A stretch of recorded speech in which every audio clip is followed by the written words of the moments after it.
Person on your mind. ನಿಮ್ಮ ಮನಸ್ಸಿನಲ್ಲಿ ಯಾರ ಬಗ್ಗೆ ಆದರೂ ಏನಾದರೂ ಒಂದು ವಿಚಾರದ ಬಗ್ಗೆ ನಿಮಗೆ ಏನಾದರೂ ಡೌಟ್ ಇದ್ದರೆ ಅದ್ರ ಬಗ್ಗೆ ಏನು ಆನ್ಸರ್ ಬರುತ್ತೆ ಅಂತೇಳಿ ನೋಡೋಣ. ಅಂದರೆ ನಿಮ್ಮ ಮನಸ್ಸಲ್ಲಿ ಯಾರ್ದಾದ್ರ ಬಗ್ಗೆ ನೀವು ತಿಳ್ಕೋಬೇಕು ಏನೋ ವಿಷಯಗಳನ್ನು, ಅಥವಾ ಏನಾದರೂ ಇದ್ದರೆ, ಗೊಂದಲ ಇದ್ದರೆ, ಯಾವ ಪರ್ಸನ್ ಬಗ್ಗೆ ನಿಮಗೆ ತಿಳ್ಕೋಬೇಕು ಅನ್ನಿಸ್ತೋ ಅವರನ್ನು ನೆನಪು ಮಾಡ್ಕೊಳ್ಳಿ. ಓಕೆ, ಏನು ಬರುತ್ತೆ ಅಂಥೇಳಿ ನೋಡೋಣ. ನೀವು ಇಷ್ಟಪಡುವಂತಹ ದೇವರನ್ನು ಕೂಡ ನೆನಪು ಮಾಡ್ಕೊಳ್ಳಿ. ಇದು ಜನರಲ್ ರೀಡಿಂಗ್ ಆಗಿರುತ್ತೆ. Okay,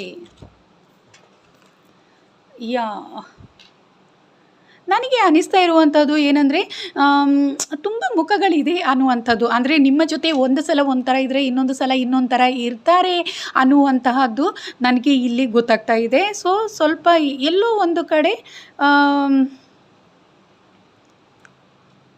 what is this,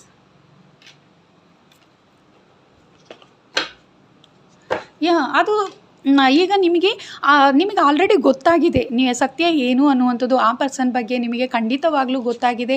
so angel ನಿಮಗೆ ಖಂಡಿತವಾಗ್ಲೂ ತಿಳಿಸ್ಕೊಟ್ಟಿದ್ದಾರೆ. ಯೂನಿವರ್ಸ್ ನಿಮಗೆ ಅವರ ಬಗ್ಗೆ ಆದಷ್ಟು ನಿಮಗೆ ತಿಳಿಸ್ಕೊಟ್ಟಿದ್ದಾರೆ ಅನ್ನುವಂಥದ್ದು ನನಗೆ ಇಲ್ಲಿ ಗೊತ್ತಾಗ್ತಾ ಇದೆ. ಅಂದರೆ ಆ ವ್ಯಕ್ತಿ ಹೇಗೆ ಅನ್ನುವಂಥದ್ದು, ನಿಮ್ಮ ಜೊತೆ ಹೇಗಿರ್ತಾರೆ, ಅಥವಾ ಅವರ ಟೂ ಫೇಸ್ ಏನಿದೆ, ಅಂದರೆ ಎರಡು ಮುಖಗಳು, ಮುಂದೆ ಒಂದು ಹಿಂದೆ ಒಂದು, ಏನೇ ಇದ್ದರೂ ಕೂಡ ಅದರ ಬಗ್ಗೆ ನಿಮಗೆ ಈಗಾಗಲೇ ಏಂಜಲ್ಸ್ ಅಥವಾ ಯೂನಿವರ್ಸ್ ನಿಮಗೆ ಆ ಸತ್ಯವನ್ನು ತಿಳಿಸಿದ್ದಾರೆ ಅನ್ನುವಂಥದ್ದು ನನಗೆ ಇಲ್ಲಿ ಗೊತ್ತಾಗ್ತಾ ಇದೆ. ಇಲ್ಲ ಅಂತ ನಿಮಗೆ ಗೊತ್ತಾಗಿಲ್ಲ ಅಂತ ಅಂದರೂ ಕೂಡ ಮುಂದಿನ ದಿನಗಳಲ್ಲಿ ಖಂಡಿತವಾಗ್ಲೂ ನಿಮ್ಮ ಮನಸ್ಸಲ್ಲಿ ಯಾವುದಾದ್ರೂ ಗೊಂದಲ ಇದ್ದರೆ ಖಂಡಿತವಾಗ್ಲೂ ಆ ವಿಚಾರಗಳ ಬಗ್ಗೆ ಯೂನಿವರ್ಸ್ ನಿಮಗೆ ಯಾವುದಾದ್ರೂ ಒಂದು ರೂಪದಲ್ಲಿ ತಿಳಿಸ್ತಾರೆ ಅನ್ನುವಂತಹದ್ದು. ನೀವು ಯಾವ ವ್ಯಕ್ತಿಯನ್ನು ನೆನಪು ಮಾಡ್ಕೊಂಡಿದ್ರೆ ಅವರ ಬಗ್ಗೆ ಏನಾದರೂ ಒಂದು ನಿಮಗೆ ಗೊಂದಲಗಳಿದ್ದರೆ ಖಂಡಿತವಾಗ್ಲೂ ಯೂನಿವರ್ಸ್ ನಿಮಗೆ ತಿಳಿಸ್ತಾರೆ ಅನ್ನುವಂಥದ್ದು ನನಗೆ ಇಲ್ಲಿ ತಿಳಿತಾ ಇದೆ.